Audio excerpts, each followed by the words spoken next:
اسلام ہمیشہ کوانٹٹی پہ زور نہیں دیتا، کوالٹی پہ زور دیتا ہے۔ اس کی مثال سب سے اچھی کیا ہے کہ جب رسول اللہ نے فرمایا کہ ضربت علی علی یوم الخندق، علی کی ایک ضربت خندق کے روز ثقلین کی عبادت سے افضل ہے، الی یوم القیامہ، قیامت تک، یعنی قیامت تک جتنے عبادت گزار ہیں وہ کتنی ہی عبادت کر رہے ہیں، وہ تمام کی تمام عبادت اٹھا کے ایک پلڑے میں رکھ دی جائے اور اس کے مقابلے میں دوسرے پلڑے میں ایک ضربت یوم خندق کے دن علی کی وہ رکھی جائے، تو وہ ضربت بھاری ہے اس عبادت سے، کیونکہ وہ ضربت اتنی بامعرفت ضربت ہے، اس ضربت میں معرفت بھی ہے، اس ضربت کے پیچھے علم بھی ہے، اس ضربت کے پیچھے محبت بھی ہے، اس ضربت کے پیچھے عقیدت بھی ہے، اس ضربت کے پیچھے حق و باطل کی تمیز بھی ہے، وہ ضربت باطل کو مٹانے والی ہے، اس لیے اس ضربت کی اتنی اہمیت ہے۔ تو ہم جب علی کے چاہنے والے ہیں تو ہمارے پیش نظر کیسی کیسی مثالیں ہیں، تو حیدر کے اصحاب کو، حیدر کے کردار کو ہم پہچانتے جا رہے ہیں اور ہمیں قائم کا کردار اور قائم کے اصحاب کا کردار سمجھ میں آتا چلا جا رہا ہے۔ تو اب جب ہم دیکھتے ہیں کہ جب علی نے تلوار چلائی اور ایک ایسا موقع آیا کہ علی نے پوری رات تلوار چلائی، جنگ صفین میں لیلۃ الحریر کے نام سے وہ رات مشہور ہے کہ وہ پوری رات جنگ ہوئی۔ عام طور پہ جنگیں جو ہوا کرتی تھی تو وہ دن کے وقت میں ہوتی تھی، رات کو جنگ رک جایا کرتی تھی، ہر ایک اپنے اپنے خیموں میں چلا جاتا تھا اور صبح جنگ دوبارہ شروع ہوتی تھی۔ مگر جنگ صفین میں کئی راتوں میں پوری رات جنگ لڑی گئی اور جنگ صفین کئی مہینوں تک چلی ہے۔ تو اس میں ایک مقام پہ لیلۃ الحریر ہے کہ جہاں پہ تلواروں کی آوازیں اتنی تیز تھی جیسے بلیاں آپس میں لڑ رہی ہیں، اس لیے اسے لیلۃ الحریر کہا جاتا ہے۔ علی بھی رات میں تلوار چلا رہے تھے اور جو علی کا داہنا ہاتھ ہے، علی کا صحابی ہے مالک اشتر، وہ بھی تلوار چلا رہا تھا، اور صبح جب پشتے گنے گئے کہ کس نے کتنے مارے تو علی نے فقط ایک زیادہ مارا تھا جنہیں مالک اشتر نے مارا۔ تو مالک کتنا قریب ہو گئے اپنے مولا سے۔ اسی سوچ کے ساتھ مالک کے دل میں ایک فخر کا خیال پیدا ہوا کہ میں اپنے مولا سے قریب ہو گیا، زبان سے کچھ نہیں کہا، بس ایک خیال پیدا ہوا۔ تو بس اس خیال کا پیدا ہونا تھا، وہ جو عالم غیب علی ہے اس نے پکار کر کہا کہ مالک، جب تم ان کافروں کو مار رہے تھے تو کیا تم پشتوں کو دیکھ کر، سلفوں کو دیکھ کر تلوار چلا رہے تھے، نسلوں کو دیکھ کر تلوار چلا رہے تھے؟ تو مالک نے کہا مولا، میں کہاں پشتوں کو دیکھتا، سلفوں کو دیکھتا، نسلوں کو دیکھتا، میں تو بس جو آتا گیا سامنے اسے مارتا گیا۔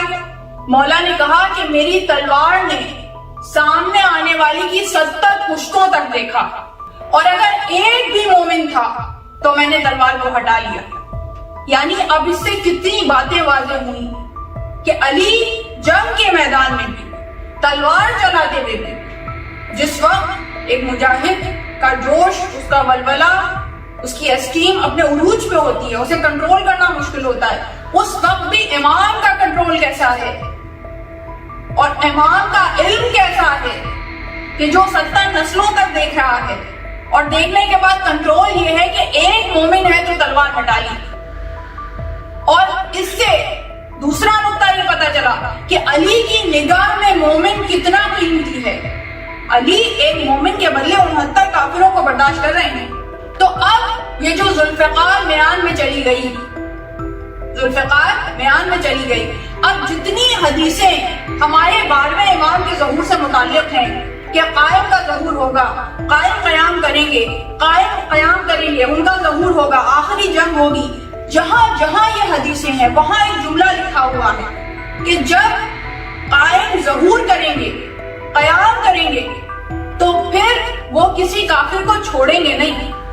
تو اب کہ جو منتظر کا انتظار ہے، ہمارا انتظار اور ہے، ان کا انتظار اور ہے۔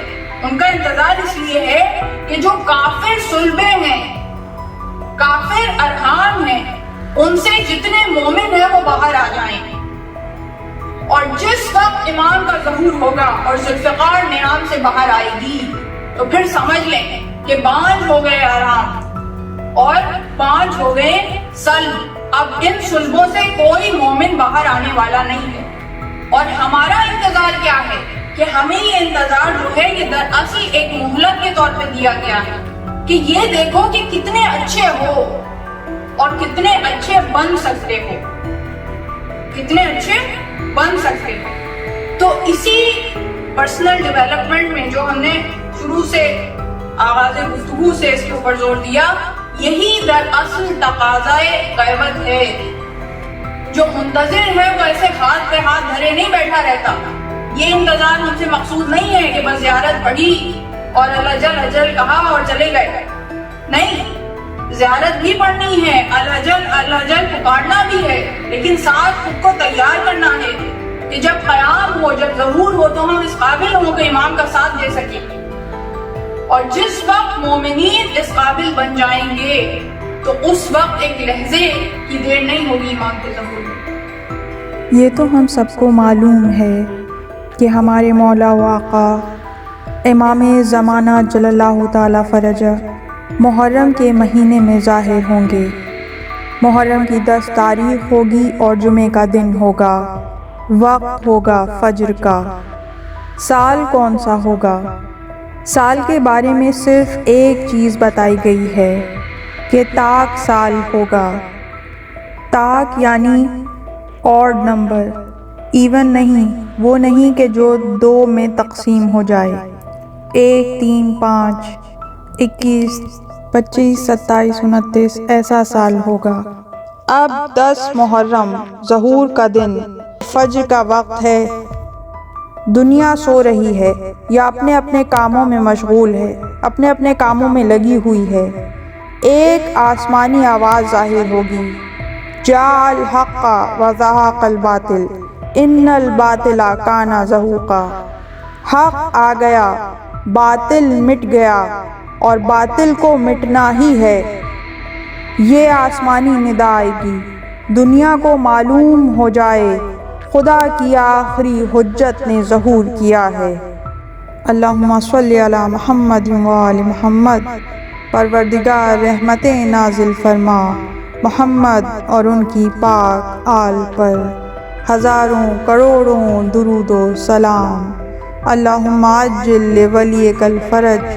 پروردگار قائم آل محمد کو، ہمارے زمانے کے علی کو اذن ظہور عطا فرما۔ اس طرح کی مزید تحقیقی، علمی اور تاریخی ویڈیوز دیکھنے کے لیے چینل کو سبسکرائب کیجیے اور بیل آئیکن پہ کلک کیجیے۔ ویڈیو کو لائک کریں اور کامنٹس کے ذریعے بتائیے کہ آپ کو ویڈیو کیسی لگی۔ اگلی ویڈیو تک کے لیے خدا نگہدار۔